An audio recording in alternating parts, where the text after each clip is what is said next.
everyone. We have the trustees here, so I will go ahead and call the meeting for Tuesday, January 26th of the Village Trustees to order.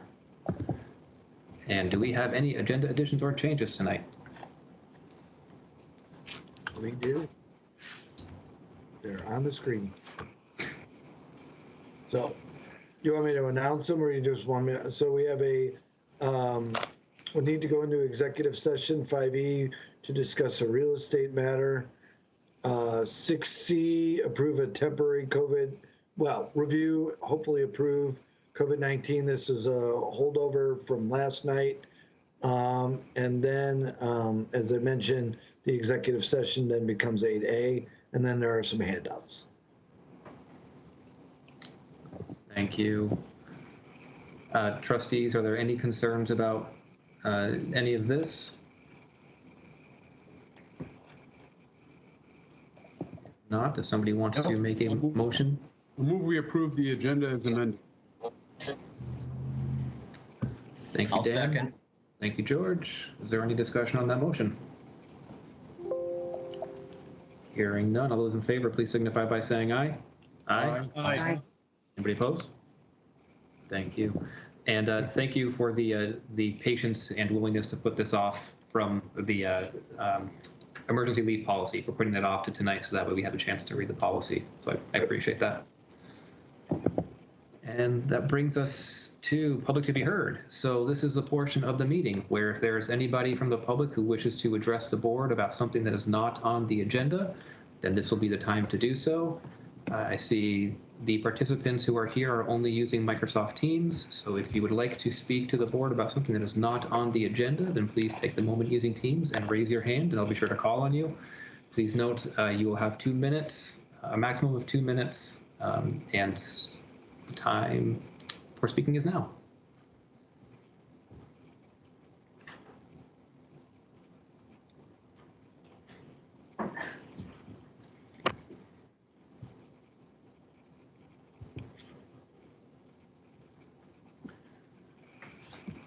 All right, no hands are up.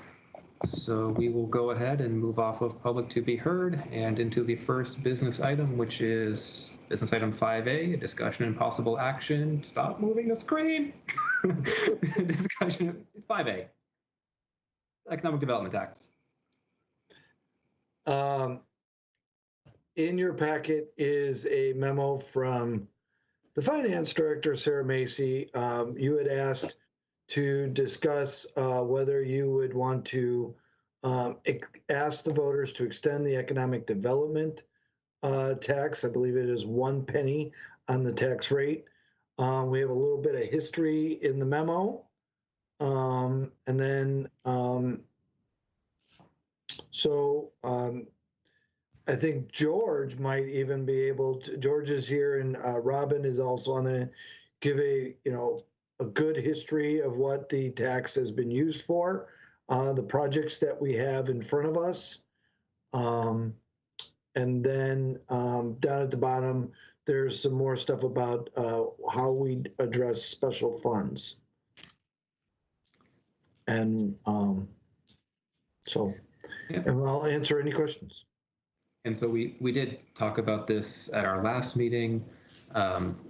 Hopefully everybody has had a chance to read the memo, as there were questions about should merger pass, how can the funds be used, and whether they are required to stay within the intent of the funds, which thank you for reaching out to Dan Richardson and finding that yes, should merger pass, then yes, those funds would be required to be utilized for their intended purpose. So we got that answer, which is appreciated, and also just appreciate the details here that are on the screen now about how all of the additional funds, what the impacts of those funds would be in a merger world. So to get the conversation started at the last meeting, it seemed as if there was a general interest in continuing the economic development tax. I would suggest as a conversation starter that we ask the voters to extend the economic development tax, and I would propose a 3-year time period. By doing so, that should allow for merger to be solidified, should it pass or not, And then should it pass, then that would also get us through the transitional governing board. So then that way, that is one less thing that initial board needs to worry about, and should put us up into the first year of a merged entity, where then the new board could figure out whether to put this on, whether to continue this or not.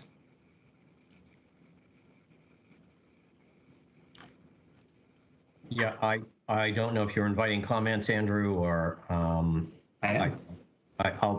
I support you. I think we hit on some of these arguments last time. I think one of the things we said is that if and when the Crescent Connector project gets back on track, there's going to be need and opportunity for us to come up probably with some additional funds. I mean, the roadway will work fine, and it's got parking spaces, and it's got some state funds that will provide, basic lighting and sidewalks and stuff. But I think if we want to kind of continue the theme that we have in the village core of the nicer looking lights and some other amenities like that, we're going to need to come up with the additional funds.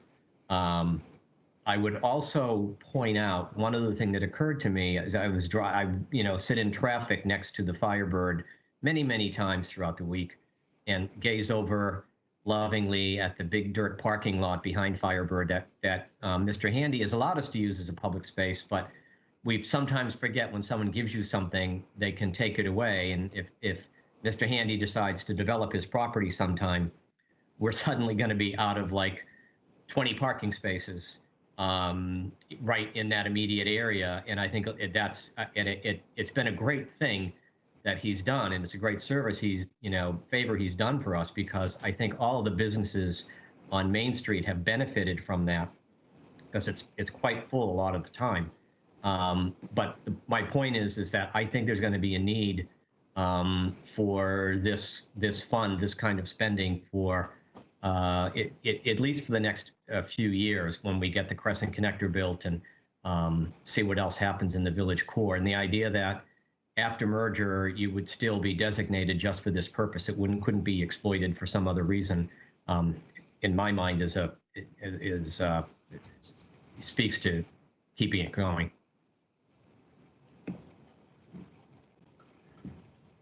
Trustees, other questions, comments? Raj?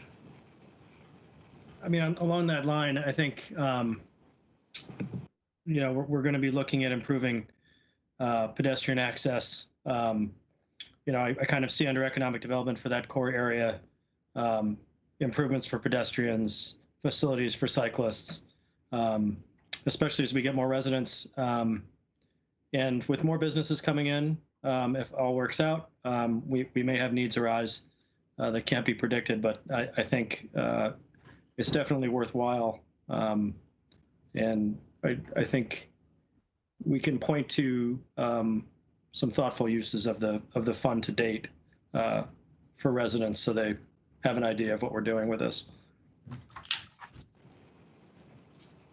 Absolutely. Go right ahead, Amber. I'm just going to keep it short and say I agree with what has been said and support the proposal for the 3 years.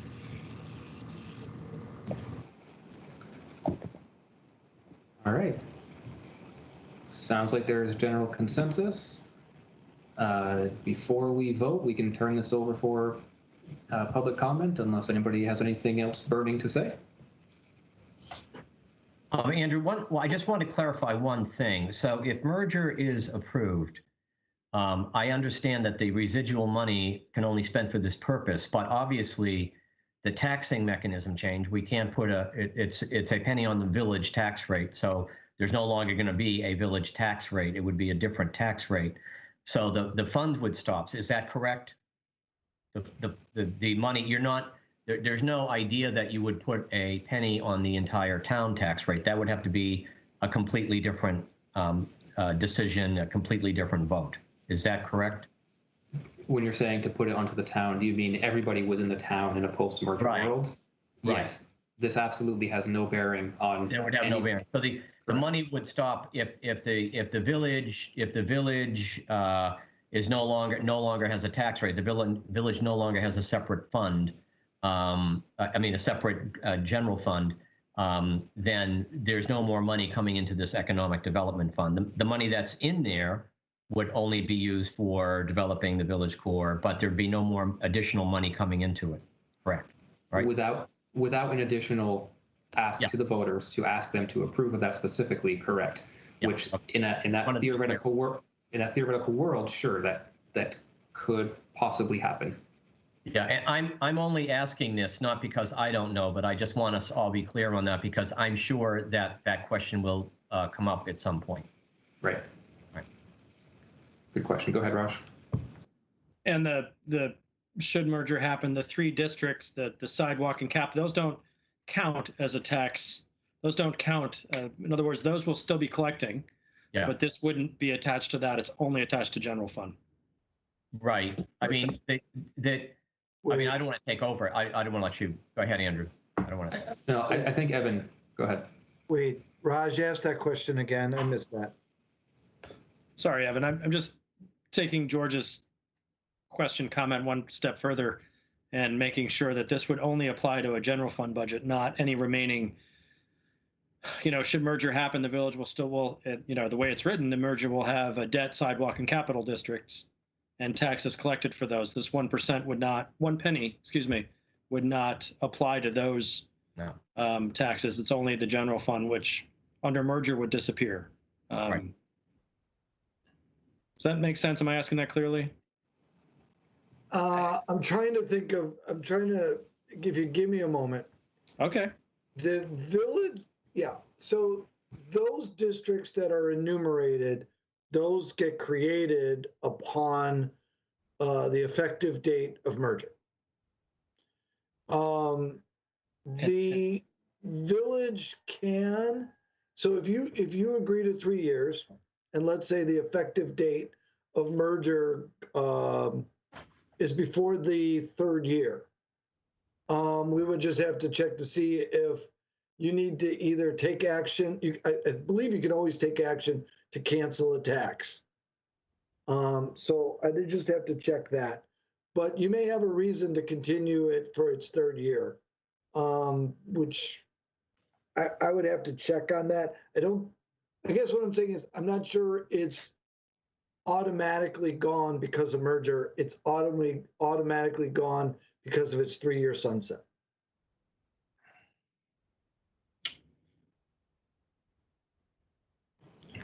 But you don't, let me give you a different one. You don't have to levy a tax.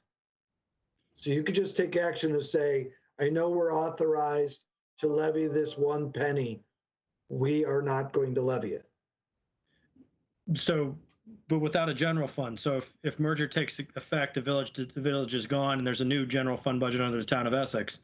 The new town of Essex, and we're talking hypothetically, the new hypothetical town of Essex, those districts are actually under that entity. So there's no village entity anything. Yeah. Those districts would be entities or districts of the new town of Essex. And yes, correct. Yeah. Okay. And I would suggest that, as we go if merger happens, and as we go forward, the interim governmental board may have some issues of that transition. All right, thank you. I suggest 3 years is still a good length of time. And if it ends up being 1 year into the transition, again, the downtown is not bereft of needs.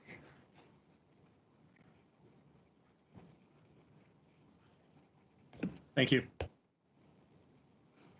All right, so it seems as if we are ready to move on from this, but before we do, I will turn this over for public comment. So if there's anybody from the public who wishes to speak to the item of this economic development tax, then now would be the time to do so. Similar to before, everybody who is participating right now appears to be using Microsoft Teams.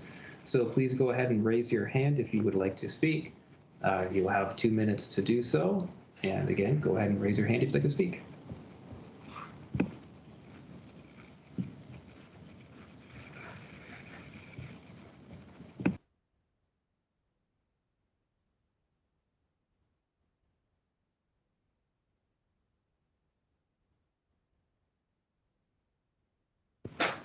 Hearing or seeing no hands going up, we will go ahead and move back to the board. If somebody would like to make a motion, please go for it.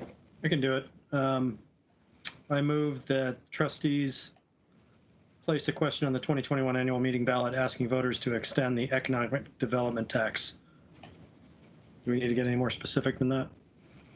Possibly for a period of 3 years. For a period of 3 years. Thank you. Thank you, Raj, for the motion. I'll second. Thank you, George, for the second. Is there any further discussion on that motion? Hearing none, all those in favor, please signify by saying aye. Aye. Aye. Anybody opposed? Thank you. That passed unanimously. Thank you again, Evan, for the research. Welcome. And again, procedurally, we also would recommend a new MOU and a resolution with the joint board, with this board and the joint board. But that's a procedural thing after the election. Sounds good. And that brings us into the fiscal year 2022 budget workshop and schedule. Sarah, I believe I saw you before. All right.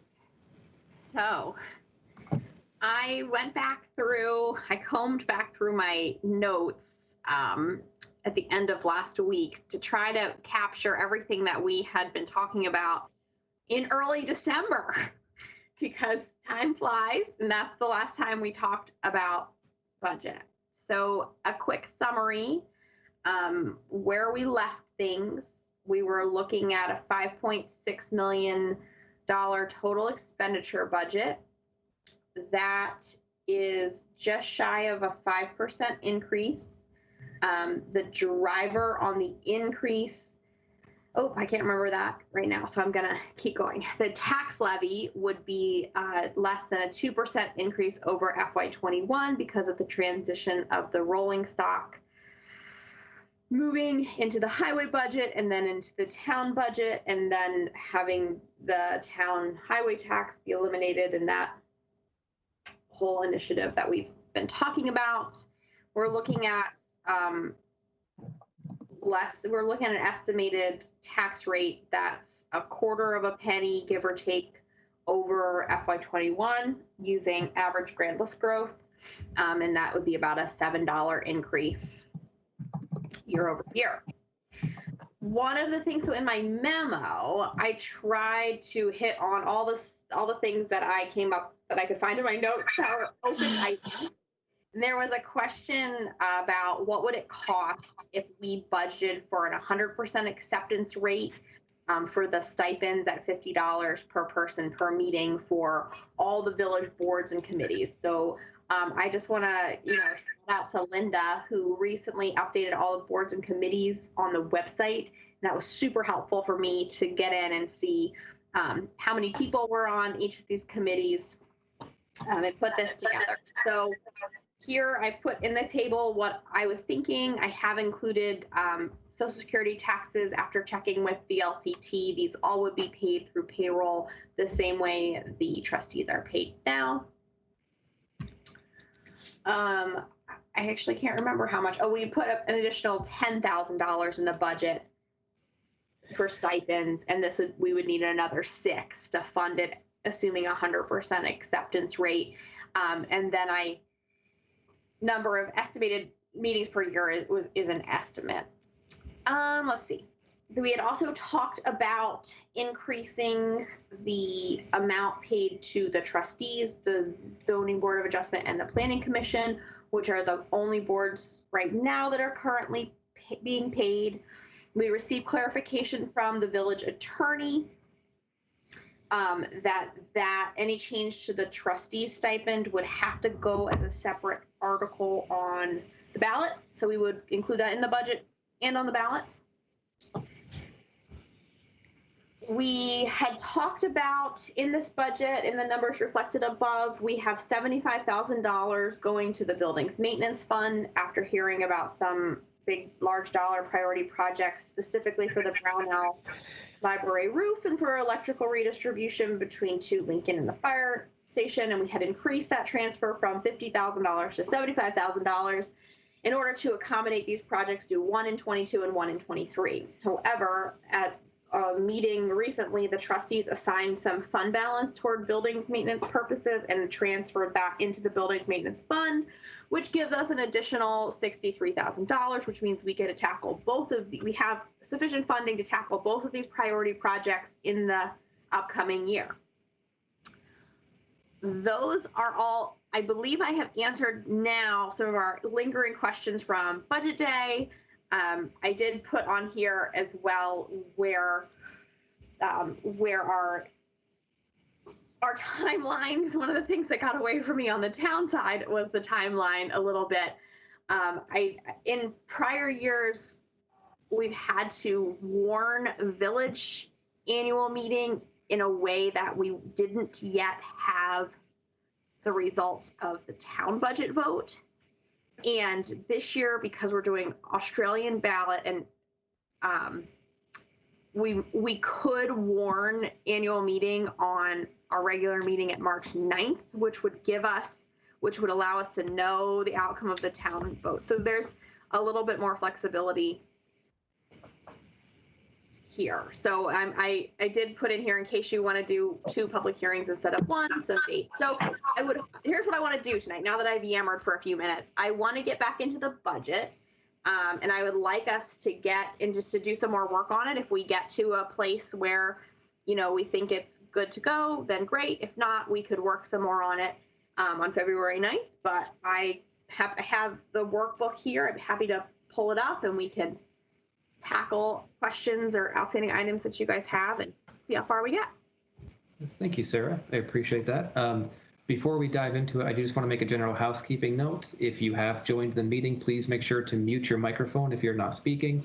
It helps to make sure we don't get background noise and interference. Appreciate that. So I have a couple of questions. So my recollection, or I'll start with the stipends for board members. At our last conversation, one of the things I had expressed, and I want to re-express again, is I'd really prefer that we have this be an opt-out as opposed to an opt-in. So in essence, I'd like us to plan on everybody taking the stipend, and if they choose to not take the stipend, then they can make that happen on their own. That would help to ensure that we don't create the lunch line problem where the child with free reduced lunch has to shout to the cafeteria person, hey, I'm the free reduced lunch kid. Let's remove that stigma from happening. That would just be my preference. Moving down with the stipend for trustees, I thought we landed on 1,000 for trustees, as I thought we were doubling, or I thought my proposal was to double everybody's. So the zoning board, the planning commission, and us would all be doubled, which would mean 1,000 instead of 750. I can change that. I couldn't It's all remember. numbers, it's all math. My notes had said we talked about maybe stepping into that doubling, but it has to be a separate article on the ballot. So do you want to do that multiple years? You guys make that call. I can make I'll change the numbers. I would, again, this is only me, I would prefer to do it once and likely not again for a few years, regardless of what happens with merger. I feel that if we do it, do it now, wait a couple years, do it again, wait a couple years, do it again, it sort of feels like, is this going to end at any point in time? So I'd rather just do it once.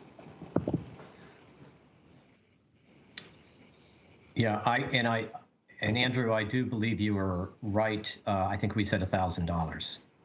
Okay. Yeah, that's what I had in my mind. Thank you.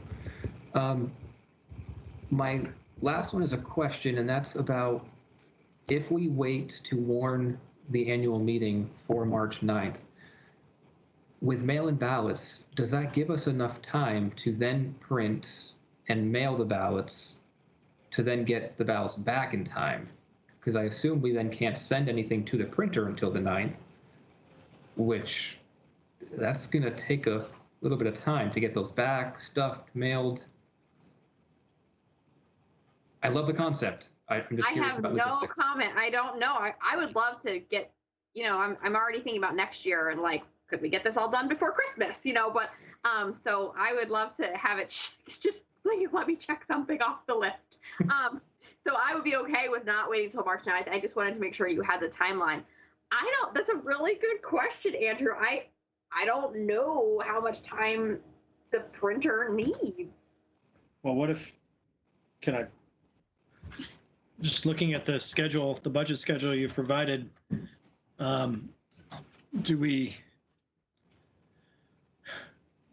could we possibly warn the first public hearing on the 26th after we finish that? Or do we, I'm saying this without knowing exactly how much more work needs to be done. So I'm wondering, if we warn it on the 26th, that's the 9th and the 23rd are the two public hearings. Then that doesn't get us to after the town vote, obviously. That's okay. We've never had that before. Or maybe we just do a provision that it has to be, right, Sarah, within no less than 30 days and no more than 40. Tammy, yeah, it's the warning. The warning has to be posted between 30 and 40 days prior. Correct. Yes, I'm sorry. I was just raising my hand and Evan just took the words out of my mouth. So, yes. And ballot voting is on the 13th. So 30 days brings you to March 13th, and then another 10. So we're talking 6 days, 7 days. And that's for warning it. Yeah. Raj, I'd like to answer your question. So I would like to know from the trustees, do you want to hold two public hearings since we're moving to Australia ballot from floor vote on the budget? And then if so, what are the dates for those? And if you want to vote to warn the first one tonight while we're, tonight's the 26th, you could warn it for the 9th and we could make that happen. We could have the public hearings on the 9th and the 23rd. I'm going to just come out and say it because I'm embarrassed, but I forgot today was the 26th. I thought that was like 2 weeks from now. Tick tock. I want to go home. Oh, well, in that case, I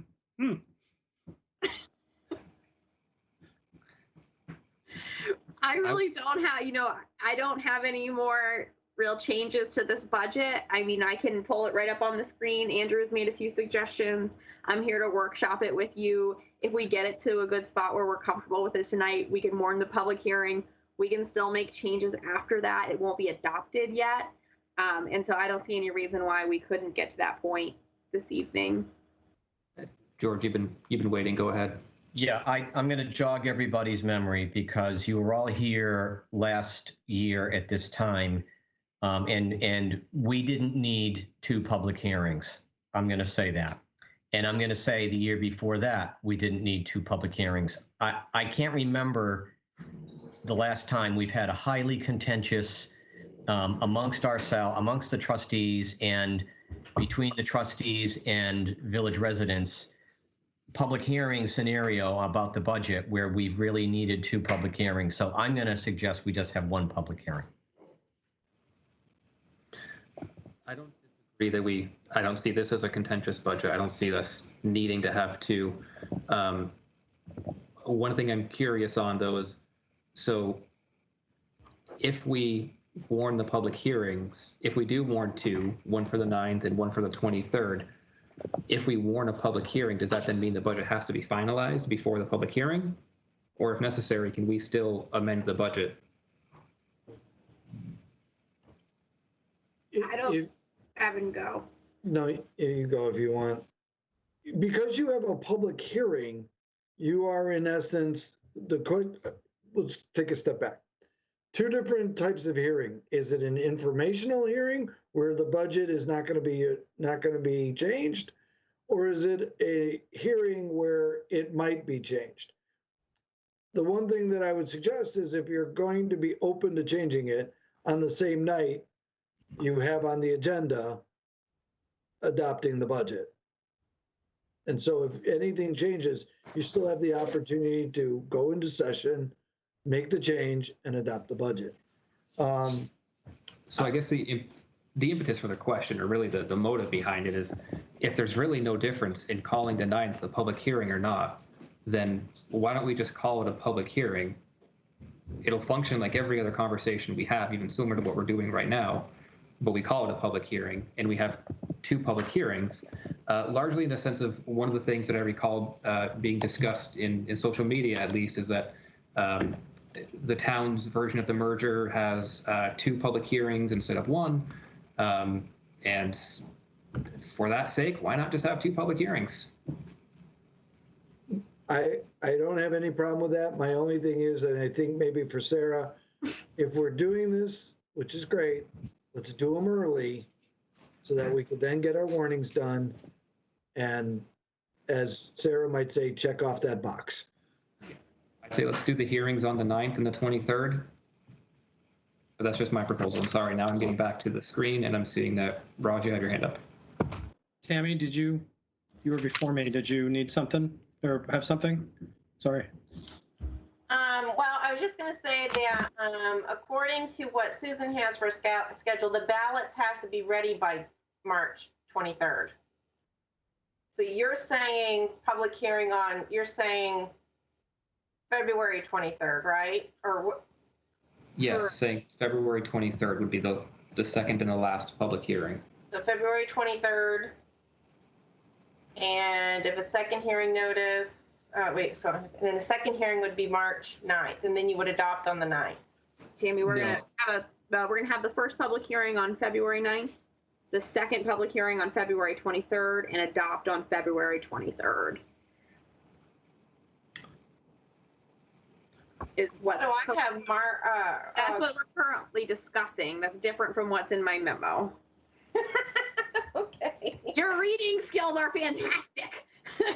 So I was just going to say, I agree with George. Not a very contentious budget and very little attention paid in the past. But because of the change this year to Australian ballot, it very likely will be a very, very short public hearing. But we'll be there anyway, most likely doing other things. So we might as well make it, and if the worst thing that can happen is people want to talk about it and have input, so that would be great. But I would say let's err on the side of this is the first time we're doing this by Australian ballot, and have 2 if they're needed, and if not, we'll just move on to other business. You know what I mean? So Yeah. It certainly wouldn't be the first time we've had a public hearing where the public comments were 0, and we then just moved on to the next agenda item. That works. So Sarah or somebody else, if at some point one of you could check with Susan, though, just on that timeline and ensuring that the 23rd, I assume that the 23rd is plenty of time to adopt the budget, get the ballots together, and mail them out. But just be good to get that confirmed.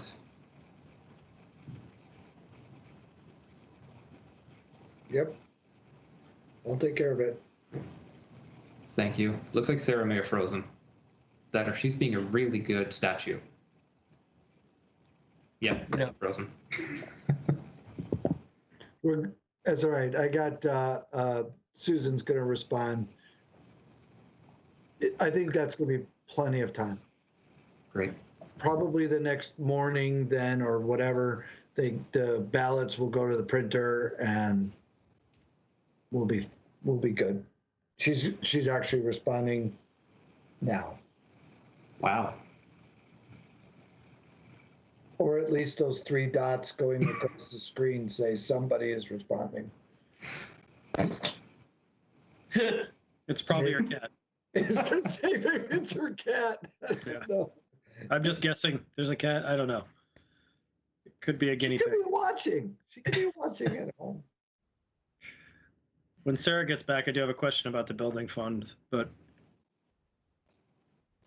Why, you don't think I can answer it? Let's test Evan on this. Absolutely. I think she'll feel probably can't, cheated. Raj, I probably cannot, but Yeah.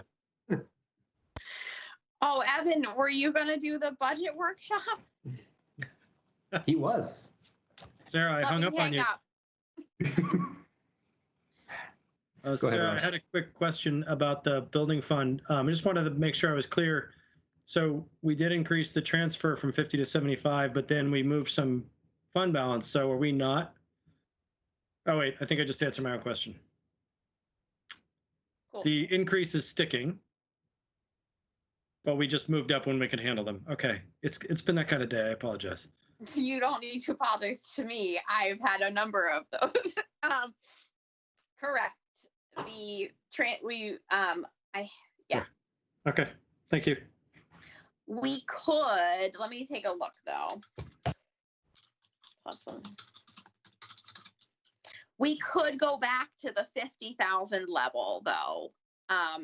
And with the additional fund balance transfer, still be able to do the 2 priority projects this year. But I have to say, my dad always says, double your timeline, double your budget, cut your enthusiasm in half. And he has not been wrong yet. So I don't know if we want to cut it that close.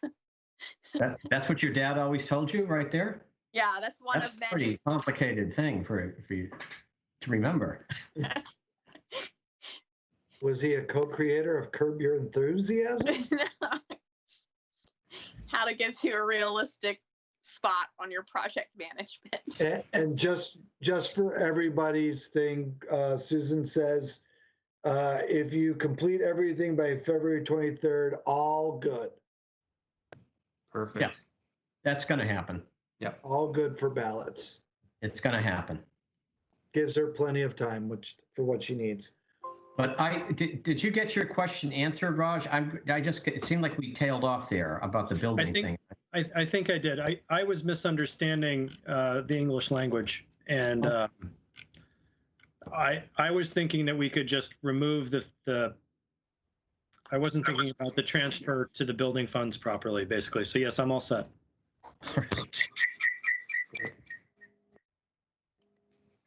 Okay. So, Evan, did you have anything else? Or was that, okay. So, Yeah. so as Sarah had said, this is also a budget workshop. If there are other portions of the budget that we want to review or have changed, now is a time. And I can pull it up on the screen, Andrew. I'm going to just real quick say I made the 2 changes that you suggested just now, which is to fully fund, to assume that the stipends for everyone would be fully funded at 100% and assume it would be 100% acceptance rate by having it be an opt-out instead of an opt-in. I increased that dollar amount. I corrected the 750 to 1,000, and with those changes, the bottom line just changed from 4.9 to 5.1%. The tax levy is now an increase of 2.1%, looking at, about $9.80 increase on the average property, about a 1% tax rate increase, or 0.0035. So just so you know, that's where those 2 changes landed us. I can pull that up. Is it helpful for you guys to see? that'd be Why great. don't you if you could do that, Sarah, that would be great. Sometimes I think sometimes I feel like maybe I flip screens too much and it's not helpful. So just, Okay. All right. So here's a summary page where we're looking at that. So I've made those few changes and they're reflected. So what's next? Do you, for those at home, do you just want to walk through what we're seeing here a little bit? Oh, sure. I'd be happy to. Yeah. All right. So this is the summary page. So we're just talking about the general fund budget tonight. We will get back to the other ones eventually. So the general fund budget is what you're seeing on the screen. We have revenues are summarized by revenue type at the top, and then expenditures are summarized by department at the bottom.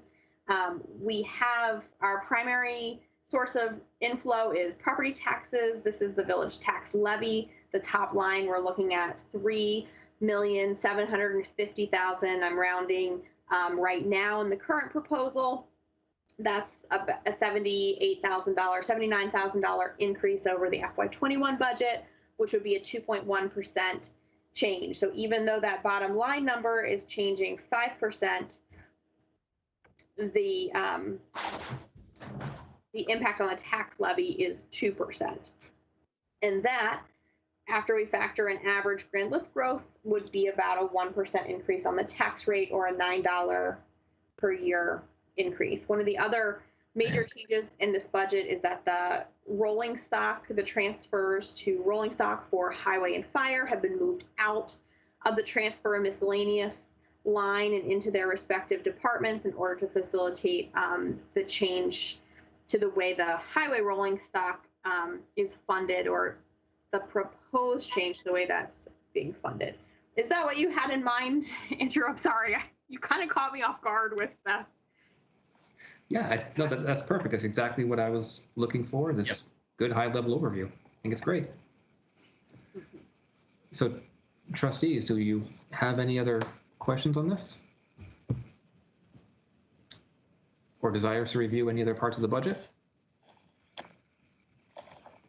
I do not.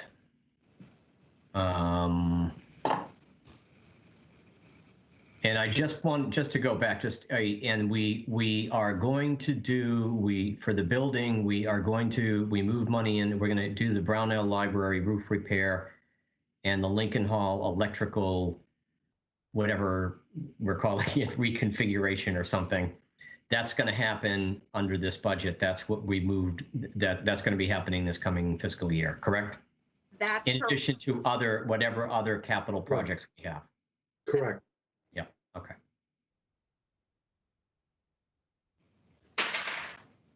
So trustees, if you don't have any other questions, we can turn over for public comment if you're ready.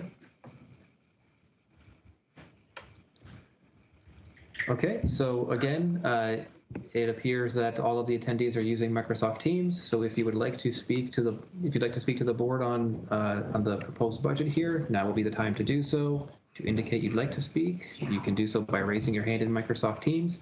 I will have a timer going, so each person can have 2 minutes. So please start raising your hands if you'd like to speak. And I see that Irene, your hand is up, so go right ahead. Thanks very much, Andrew. My question is not directed to Sarah. I'm learning, but I wonder if this increase from what it started at the beginning of the meeting, which was $7 to $9.80, would somehow impact the merger estimate numbers she gave us last night. My guess is we would take 59%, 58% of 980 and assign that to the town for the FY22 number, but I'm just putting that out there. Thank you. Mm-hmm.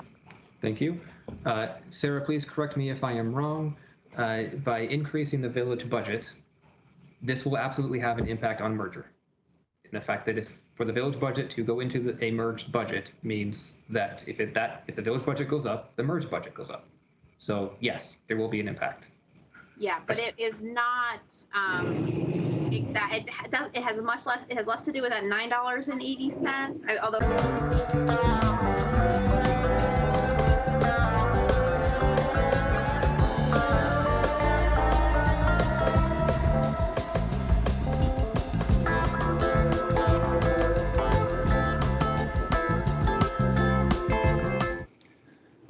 So I see no other hands from the public. I'll give it another few seconds in case somebody else has a question.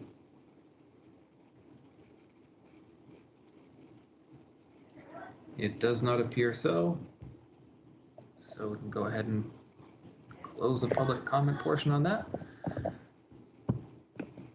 So for tonight, please correct me if I'm wrong. I'm not getting the memo up here quick enough.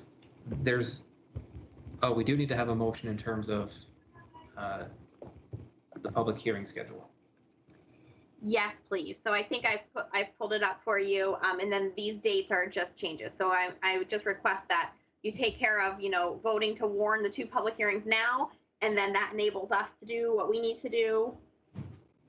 And then we can go forward. But the dates, like we talked about, are February 9th and February 23rd. Your faces changed screens. I could do that. Go ahead, Raj. I move the trustees warn a public hearing on the FY22 general fund budget for Tuesday, February 23rd, 2021, and a second public hearing on the FY 2022 general fund budget for Tuesday. Wait, I messed that up. February 9th. Sorry, let's start over. I move the trustees warn a public hearing on the FY 22 general fund budget for Tuesday, February 9th, 2021, and a second public hearing on the FY 22 general fund budget for Tuesday, February 23rd, 2021. Thank you, Raj. Is there a second? Second. Thank you, Dan. And is there any further discussion on that motion? Hearing none. All those in favor, please signify by saying aye. Aye. Anybody opposed? Thank you. That passed unanimously. Sarah, thank you as always. You're welcome. Thank you guys so much. It's kind of hard to take such a long break between our workshop day and then getting back to it, but it is what it is, and I appreciate your willingness to add the way you remember things, to get the, anyways, thank you. You're welcome. Thank you. See you. Take care, Sarah. Bye. And so that will now bring us to consider approval to hold village meetings by Australian ballot.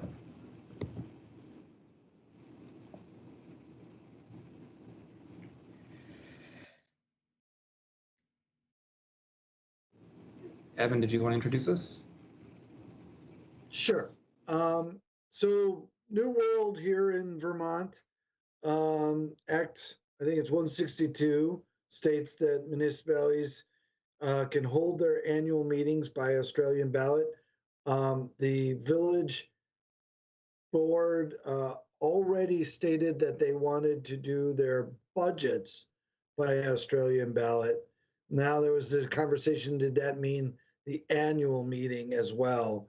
So we are recommending that you take action to actually approve the annual meeting by Australian ballot as well. And just so that you understand, because of this year's COVID pandemic, that you may also want to state that it's going to be virtual. But in general, the motion for this is that the annual meeting would be by Australian ballot. And you have measures on your ballot that you just discussed tonight, as well as the budget. Thank you, Evan. One of the questions I have is, this is also asking about special meetings during 2021 being held through Australian ballot. Correct. If we don't, so as of right now, we don't have any other special meetings to be warned, and we aren't planning any. So do we have to do this now, or could we wait until the time arises where if we need it, we do it at that point in time? Well, there is, I could turn my camera on, I didn't realize it was off. There's one potential special meeting later on in the year, and that would be about cannabis. And I don't know if it hasn't been discussed whether it'll be a town-wide decision or a town and village decision.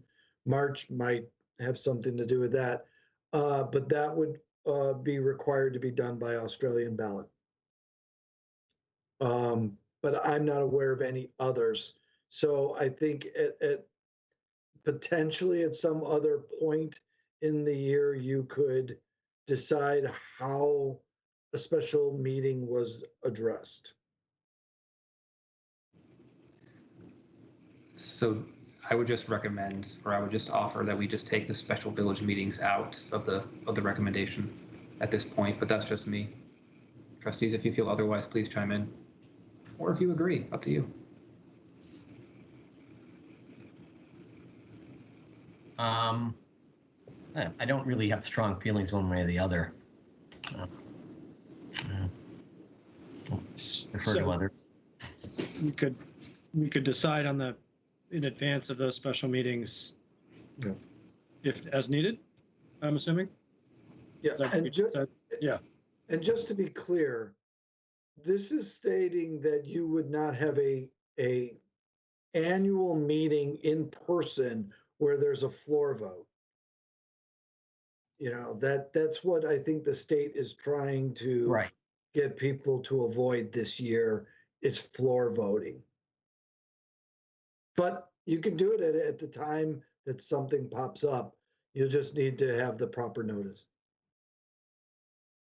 which you will anyway.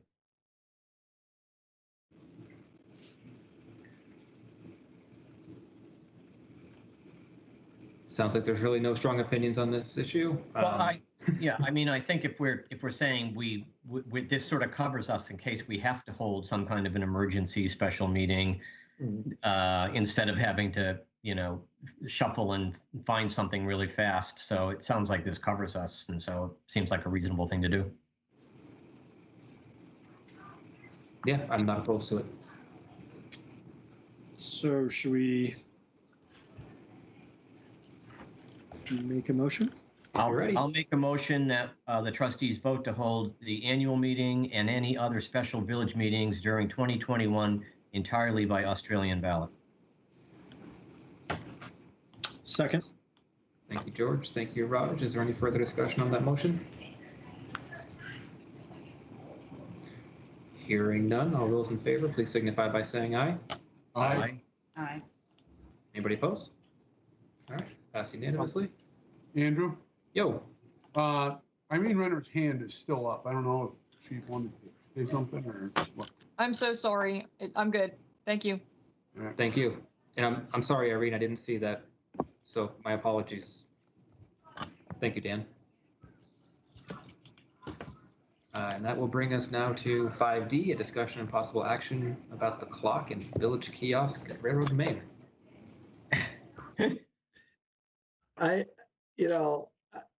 This seems a little silly, but as far as I know the clock portion of the sign has been broken a couple of times over the years. For whatever reason, this is just really just sort of getting people's thoughts on, do we just replace the clock? Do we put something else in its place? I don't want to, cause any consternation or trouble. Just thought I'd ask. Yeah, Evan, could you put the current state of the clock up there, right there? There you go. I mean, this is my doing, folks. I'm sorry, but it just sort of bothered me. And as I said, we got this nice sign, and when they put that clock in, I was actually surprised. It lasted way longer than I thought. I gave it about 2 weeks, and it lasted a couple of years. It just pretty much says "hit me," It's the clock that they put in there is really nice, but it's pretty delicate. So just replacing it doesn't seem like a great idea unless we want to replace it again. This could just be part of our ongoing budget. We just replace the clock every year. But you might want to think, I'm not sure what else we could put in there. Maybe a portrait, maybe a bust of someone we really like. I don't know. A sign, maybe a digital clock. I'm thinking of all kinds. I don't have really good ideas, but if the best we can do is just replace the old clock, I think that's fine. But I'm gonna suggest that it's just gonna get busted again. But I wouldn't like to leave it in this state either. Evan, was there something burning? I'll wait my turn. No, I'm done. I don't care. And I'm fine with it. I just would like to do something and not leave it exposed. And totally hear you, George. Yeah. I have two suggestions. The first one is you can put the year that the village was established. There you go.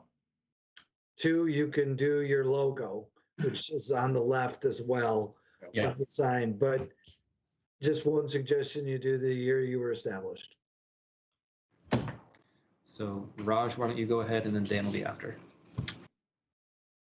Yeah, so I was going to suggest one of those things, and I can't honestly remember what this is made of, but we've got a circle there with some you know, what's the logistics around changing that? You know,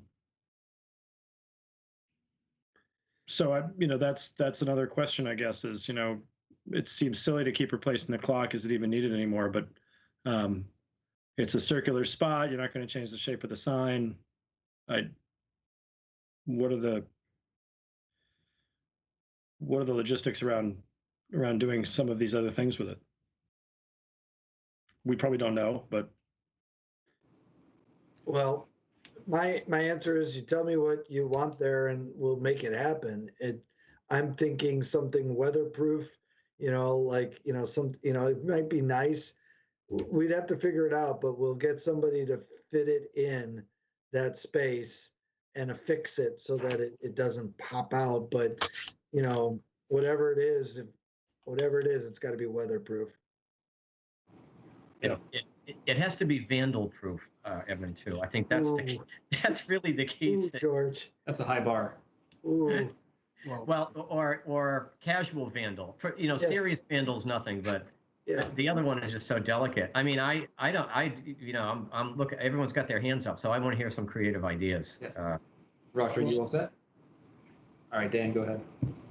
Yeah, I mean, I go back to Montpelier so often with my conversations about things I'd like to see in our village, but because it's my hometown. But they're on Main Street in Montpelier, or State Street, I should say, in Montpelier, right off of Main Street. There's a clock, a large metal clock. It's been there probably 150 years, but beautiful clock. This little thing, I don't think anyone has the ability to see it when they're traveling by, unless you're walking or maybe on a bike, because bikes can go by pretty quick. But you're really not going to, unless you're walking there, you're not going to see the time and say, oh, there's the clock. So I agree with Evan. I think either the year of our, you know, founding of Essex Junction, or our logo in the center there, or whatever else, I mean, the board is happy with. But it's relatively low. It's not super high above the ground. And it's easy to hit it with something. I mean, there's power, obviously, the lights there on either side. So I don't know. I'd be happy with whatever the board wants, I guess. Thank you, Dan. Amber, go right ahead. I have no creative ideas to share. Sorry. Come on. I was actually going to say something totally different, which is what's staring at me is that big blank spot where there's somebody's little business card just right there in that community bulletin board. Like this eyesore. And what I was thinking was we had this discussion last night about putting up some of those flyers about the informational meetings and stuff. I think that's a great spot to fill that in, so doesn't look like that.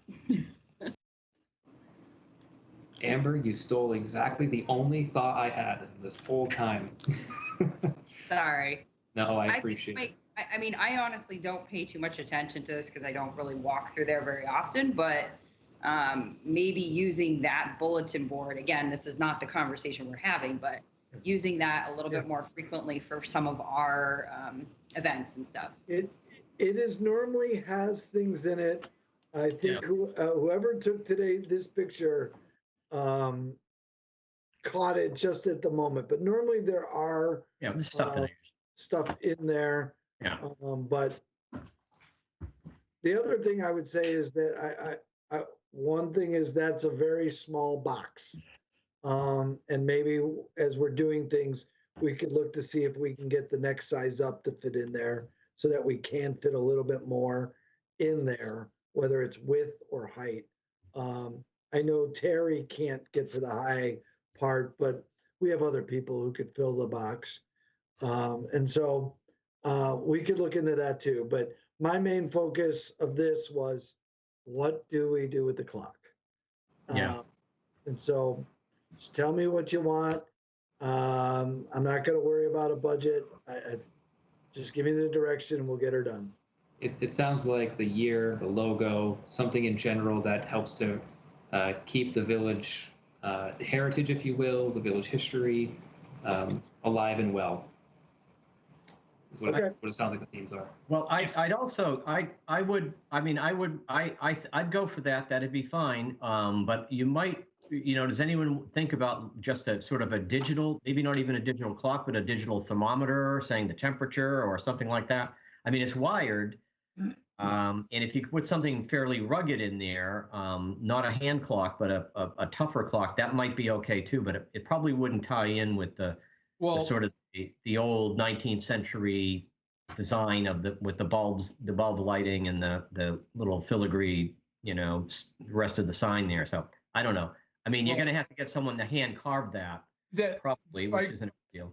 I agree with you, George, in the sense that if you did put a digital clock in there and a temperature, it would be lit during the night. You can't see what that clock is reading unless you go up to a flashlight. No. So a digital, I mean, it's not, doesn't really fit with the old, motif that we have around the village with buildings and such. But at least you'd know the temperature and the time, and kind of handy. But I don't know. It's I'm not going to lie. Every time I pass by one of those digital thermometers, like you go by one of the larger banks in Burlington and you have the clock with a temperature, I already know the temperature. It's either cold or it's hot or I'm comfortable. Whether it says it's 32 or 50 or -8, it just is what it is. Well, here's an idea. We could put a really, really small news feed, local news, but maybe just 3 letters at a time. You'd have to stand there and just carefully read it, or maybe in really tiny letters. I don't, just joking. George, we could take haiku submissions. Yes, it would appear. Yes. Yes. I was gonna ask Evan if this circle could be hollowed out and we could get a welder or some metal artist to create us a floating iron or other metal take on our logo, on portion of our logo, or maybe it's near the train station, some kind of artistic take on that. I mean, look, why not? So that's another thought. If the innards of that can be made hollow so you see right through it, then just have somebody create what looks to be a 12 or 14 inch really cool piece of metal art and stick it right in there. Like it. A train, something to do with the train maybe would be nice too. That's what I'm thinking. Train stations right there. I think. Irene said she has an idea. I was waiting for the board to finish our conversation. Go ahead. Sorry. Oh, sorry, Dan. Sorry, Dan. You think that our no, I'm just saying our logo to try to have somebody that works with metal, and to put some kind of I don't know, bronze or whatever, metal structure, looking like the logo would be kind of difficult. I think with the brownout block and the church steeple and everything, it'd just be kind of awkward. But maybe just a train or something along that line. Yeah, a silhouette of a train or something that would go along with the look. Yeah. Especially considering its proximity. Definitely. I can recommend a couple later, but I'm sure Robin can find someone or whatever. I don't know. We could put it out. All right, so why don't we hear some ideas from the public who are here? If you have thoughts on this, please feel free to raise your hand in Microsoft Teams. Let us know. And Irene, go right ahead. Thanks, Andrew. In a show of unity, I thought it might be interesting to put in the logo for the town of Essex that the cops have on their sleeves with the old sea axes, which is a very old idea. It harkens back to the logo in Essex, England. It's very classy looking, and then it would reinforce for folks that Essex and Essex Town are joined as nested communities. Thanks. Thank you. Anybody else from the public, if you have thoughts on this, please go ahead, raise your hand.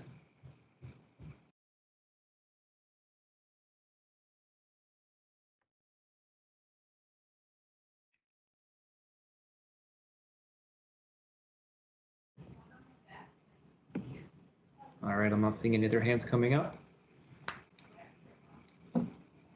So Evan, do you feel that you have, or Raj, is that hand to hold over, or is that still? A clear guidance, Evan. Clear as mud? Yeah, let me tell you what I've got. I Digital lamp. got 4 options here. Year, logo, digital time clock with time and temperature, and an artistic metal art. What I'm going to do is I'm going to investigate these and make a decision. That sounds like a good call, Evan. Just make thank sure you. it's a culmination of all those things. Yes, yes. No, we that's want not gonna. that. No, that's not gonna happen. All right. I am leaning towards artistic metal art. Yes. Maybe artistic metal art that will That rotate. tells the time. No, it'll rotate Slow down. through. It'll rotate through as a bust of each trustee at the time. Oh, God. All right, now that Artistic metal art is totally going in the minutes. sweet. I appreciate that. Raj, you can give me the names of people you want me to contact or think that might do something. Okay, I'll email you. All right. Thank you, everybody. Can we please move on? Yep. Good luck with that, Evan. So we have now reached the end of our business items, as the next one is executive session, which will bring us into the consent agenda. If someone wants to make a motion to approve the consent agenda. So moved. Thank you, George. Tammy, I see your hand is up. Yes. I just wanted to remind everybody that part of the consent agenda was added at the beginning, and that is that policy. Yes. Okay. Thank you, Tammy. Yep. So George, you've made the motion. Second. Thank you, Amber, for the second. Is there any further discussion on the motion? Hearing none, all those in favor, please signify by saying aye. Aye. Aye. Anybody opposed? Thank you, that passed. And on to board member comments and the reading file. It's been a long time since we've last met. Does anybody have anything they want to make sure to talk about? Evan, why don't you go ahead?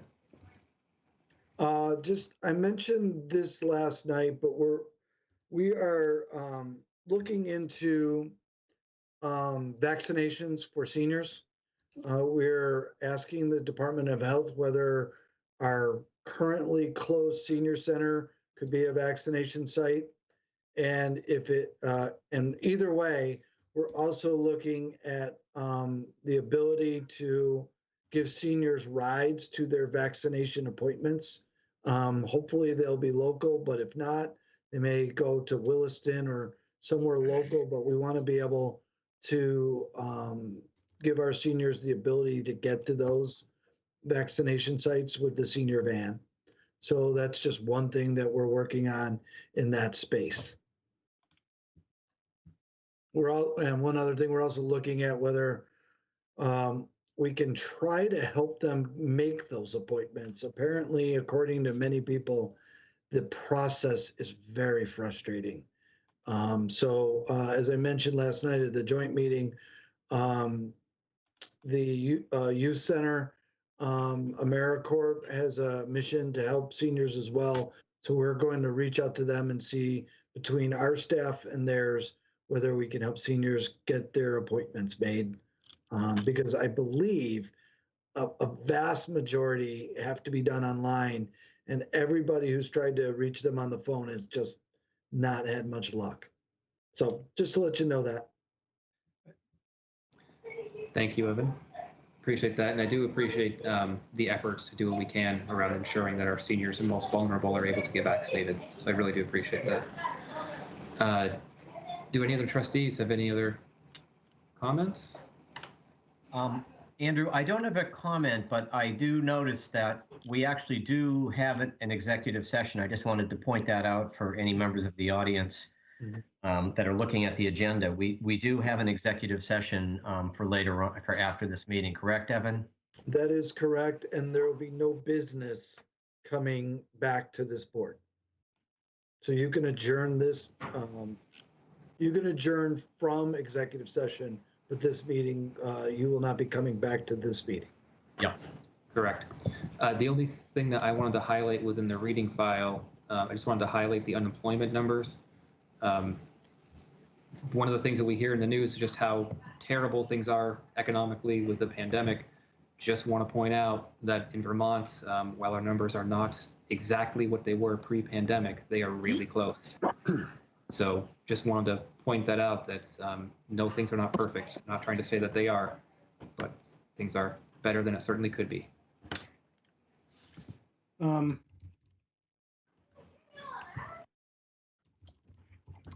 Do we just a quick question on the available offices for the upcoming election? Yes. Do we have 2 trustee terms coming up? Yes, we do. Who? Those whose names start with A. So Amber and I. Okay. The village website lists Amber's term expiring next year. That's what I did mention that to Susan, and I thought, okay. I mean, maybe she wasn't the right person to mention that to, but that is correct. 1 year. Okay. All right. Yes, it is wrong. It is definitely wrong. Yeah. Who has the 1-year term on the board? I do. Amber. How many? I thought you got real. I thought you. Okay. All right. So you. Okay. Yeah. Okay. Basically, I was filling Elaine's 3-year for the term of 1 each time, and so this is my last time running for a year, and then it'll be a 3-year term. So it's Andrew's and mine for 3. If that makes sense. Yep. Yeah. So if there's nothing else, I've been trying to find the executive session memo language, and I am unsuccessful at the moment. What? It was. It was just there a second ago. Now it's It was just up. There you go. I will go ahead and I will move that the trustees enter into executive session for the purpose of negotiating or securing of real estate purchase or lease options pursuant to 1 VSA section 313A2 to include the unified manager, village engineer, village attorney, and community development director. I'll second. Thank you, George. Is there any further discussion on that motion? Hearing none, all those in favor, please signify by saying aye. Aye. All those opposed? So again, just as a housekeeping item, we will leave this meeting as trustees and we will go into executive session. We will not be coming back into this meeting. So members of the public, thank you for joining us tonight. We bid you farewell. I will be in a minute. I'm going to close out this meeting and I'll see you on the other side. Thank you. Thanks, everyone.